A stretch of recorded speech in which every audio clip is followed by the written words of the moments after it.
Hi friends, ನನ್ನ ಚಾನಲ್ಗೆ ಸ್ವಾಗತ. ಹಾಯ್ ಫ್ರೆಂಡ್ಸ್, ಮಹಿಳೆಯರು ಇತರರ ರಹಸ್ಯಗಳನ್ನು ಬಚ್ಚಿಡಲಾರರೇನೋ, ಆದರೆ ತಮ್ಮ ರಹಸ್ಯಗಳನ್ನು ಮಾತ್ರ ಎಂದಿಗೂ ಹೊರಹಾಕುವುದಿಲ್ಲ. ಇತರರೊಂದಿಗೆ ಸಂಬಂಧ ಇಟ್ಟುಕೊಂಡು ಆ ತಪ್ಪು ಬಯಲಾದಾಗಲೂ ಅವರು ಮೌನವಾಗಿರುತ್ತಾರೆ ಮತ್ತು ಇದರಲ್ಲಿ ನನ್ನ ತಪ್ಪೇನೂ ಇಲ್ಲ ಎಂದು ನಂಬಿಸಲು ಅತ್ಯಂತ ಅಮಾಯಕರಂತೆ ನಟಿಸುತ್ತಾರೆ.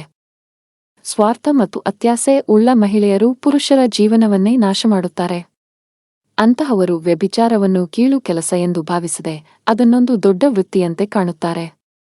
ಹಣಕ್ಕಾಗಿ ಎಷ್ಟು ಬೇಕಾದರೂ ಕೆಳಮಟ್ಟಕ್ಕೆ ಇಳಿಯುತ್ತಾರೆ. ಅತ್ತೆಯ ಮಾವಂದಿರನ್ನು ಪ್ರಾಣಿಗಳಿಗಿಂತ ಹೀನವಾಗಿ ಕಾಣುತ್ತಾರೆ.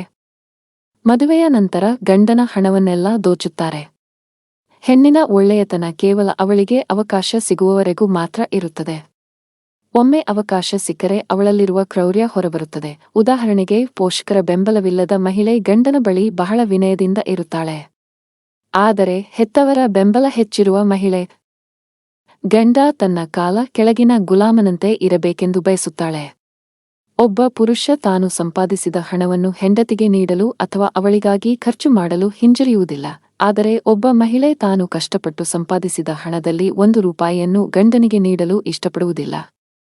ಅತ್ತೆಯ ಮಾವಂದಿರಿಗೆ ಊಟ ಹಾಕಿ ಚೆನ್ನಾಗಿ ನೋಡಿಕೊಳ್ಳಬೇಕು ಎಂದು ಯಾವ ಮಹಿಳೆಯೂ ಅಂದುಕೊಳ್ಳುವುದಿಲ್ಲ. ಆದರೆ ಅತ್ತೆಯ ಮಾವಂದಿರನ್ನು ಚೆನ್ನಾಗಿ ನೋಡಿಕೊಳ್ಳುವ ಅಳಿಯಂದಿರು ಈ ಸಮಾಜದಲ್ಲಿ ಬಹಳಷ್ಟು ಮಂದಿ ಇದ್ದಾರೆ. ಮಹಿಳೆಯ ಸ್ವಾರ್ಥ ಪುರುಷನಿಗಿಂತ 5 ಪಟ್ಟು ಹೆಚ್ಚಾಗಿರುತ್ತದೆ. ಮದುವೆಯಾದ ಕೆಲವು ದಿನಗಳಲ್ಲೇ ಹೆಂಡತಿಯರು ತಮ್ಮ ಗಂಡಂದಿರ ಬಗ್ಗೆ ಒಂದು ಅಂದಾಜು ಹಾಕುತ್ತಾರೆ. ಆ ಅಂದಾಜಿನಂತೆಯೇ ಅವರೊಂದಿಗೆ ವರ್ತಿಸುತ್ತಾರೆ. ಅವರಿಗೆ ಗೌರವ ನೀಡುವುದಾಗಲಿ ಅಥವಾ ಅವಮಾನ ಮಾಡುವುದಾಗಲಿ ಅಲ್ಲಿಂದಲೇ ಶುರುವಾಗುತ್ತದೆ.